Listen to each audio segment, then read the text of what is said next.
itu melalaikan dia dari mengingat Allah Subhanahu wa taala. Maka di sini kita nggak boleh, ya tidak boleh berlebihan dengan perkara yang sifatnya cabang, dan juga tidak boleh kita terlalu ekstrim.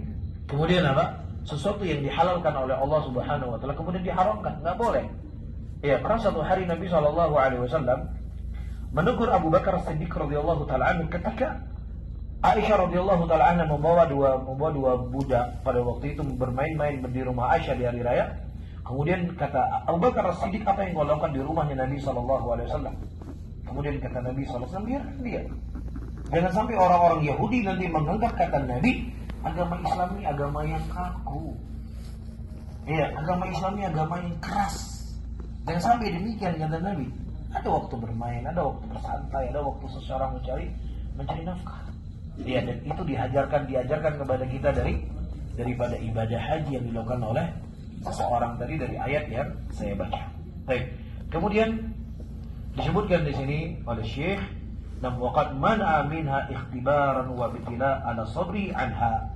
Dan juga terkadang Allah Subhanahu wa taala ya memberikan kepada kita ya dunia, dan terkadang Allah Subhanahu wa taala menghalangi kepada kita dunia. Itu semua adalah sebagai bentuk ujian dan cobaan kepada manusia, dia bisa bersabar enggak dengan dunia tersebut.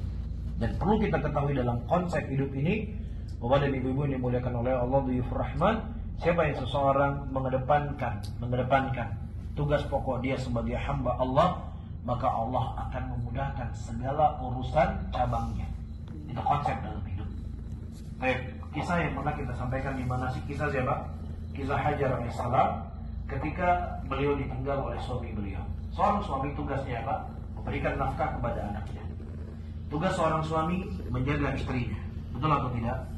Itu tugas seorang suami.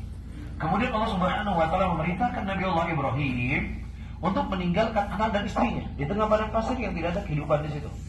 Yang secara otomatis Nabi Allah Ibrahim tidak bisa memfungsikan tugasnya sebagai seorang ayah dan sebagai seorang suami untuk menjaga istrinya. Tapi subhanallah, ketika yang beliau lakukan dalam perintah Allah dan perintah Allah yang lebih beliau kedepankan, Allah Subhanahu wa taala sebagai pengganti untuk memudahkan urusan Nabiullah Ibrahim kepada anak dan istrinya. Allah datangkan air yang keluar dari kaki Nabiullah Ismail, yang air itu tidak hanya cukup dinikmati oleh Ismail dan ibunya, tetapi bisa dinikmati oleh seluruh manusia di muka bumi ini.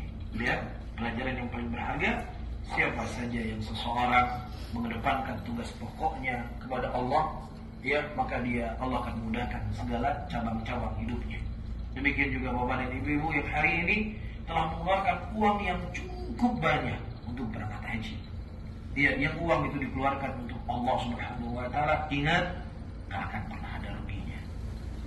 Ya, nggak akan pernah ada ruginya. Tidak ada sesuatu yang rugi ketika kita menitipkan sesuatu itu kepada Allah. Jadi sebenarnya ibu-ibu dan bapak-bapak hari ini berangkat haji, ibu-ibu sedang menyimpan harta ibu-ibu kepada siapa?